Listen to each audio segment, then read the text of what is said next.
COVID-19, which is popularly known as coronavirus, lessons. Lesson number 2.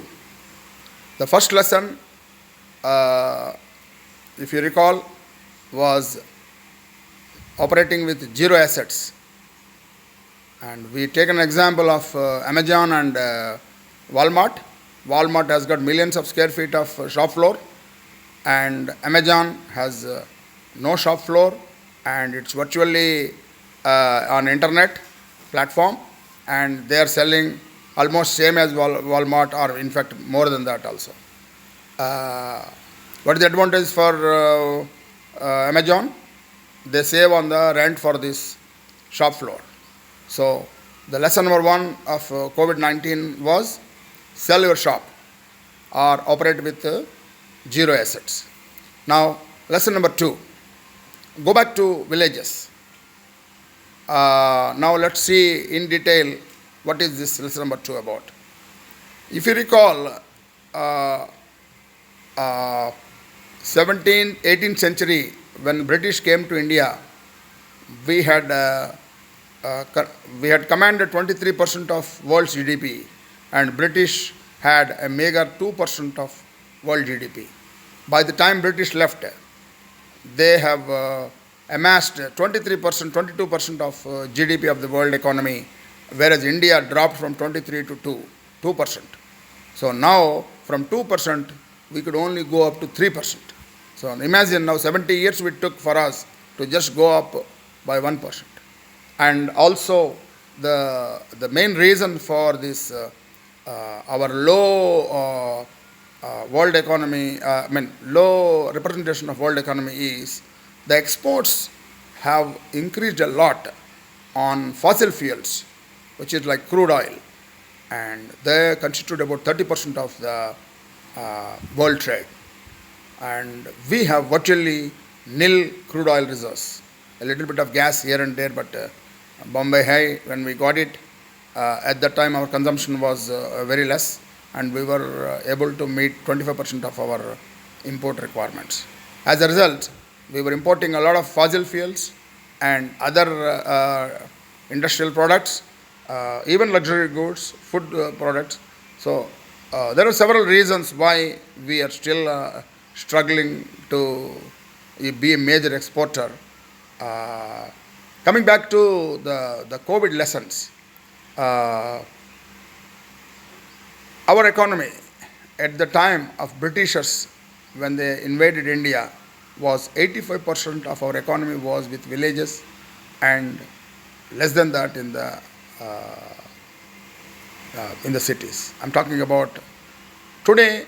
We are about 60-65% economy is with villages, and rest is with the cities.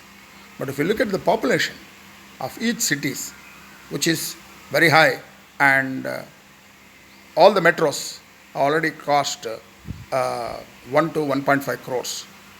Dirty meat maybe, but Howrah and Calcutta command about more than 1 crore population, and Bombay, Thana and Kalyan crossed already 1.5 crores population, and Delhi is above 1 crore, and Chennai, Bangalore is now very close to 1 crore population. So 4 major cities are having very high population, and the infrastructure is very low, and as a result, we are not able to give good facilities to the migrant workers. And what you are seeing today during the coronavirus problem is that migrating workers, most of them, especially in Bombay, they are living in slums and with very less facilities. Whereas the same people, when they were in villages, their facilities were not that bad. Though villages are economically backward in the 3 basic structure of roti, kapda or makan.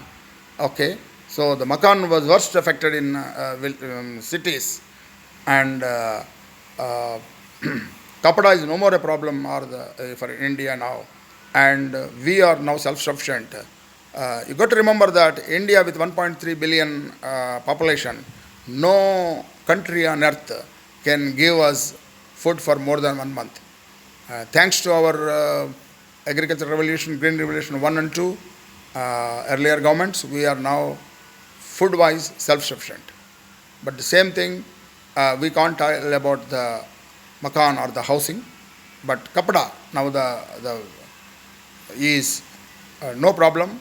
In fact, I recall about a decade back a letter from Ramakrishna Mission addressed to me when we were ferrying old used clothes for Indian poor. They wrote, "Thank you very much, sir, and we no more are taking used clothes. Now we are buying new clothes for our poor people." And I was very happy. It happened in 2000 around 2005 around. So, as Modi, our beloved Prime Minister, was telling that if we are self-sufficient, I will be the happiest. But I don't think we are self-sufficient till we continue to import fossil fuels and this defense equipment and some of these high technology. However, we don't need to import these food products. We don't need to, especially food products like Coca-Cola and Pepsi, which are absolutely useless, and pizza and other things. So there was it's a lack of patriotism that we are buying the food products made by the foreign countries, and it doesn't have any, we don't have any problem by buying things which are made in India, and but still our rich or even some of the poor also, they're crazy about foreign goods. And some of them are unavoidable. We'll talk about import and self-sufficiency later, but today what I'm talking about is go back to villages. This is the lesson number 2. And that has got something to do with infrastructure which is lacking in villages. One is the medical facilities, the other is education facilities,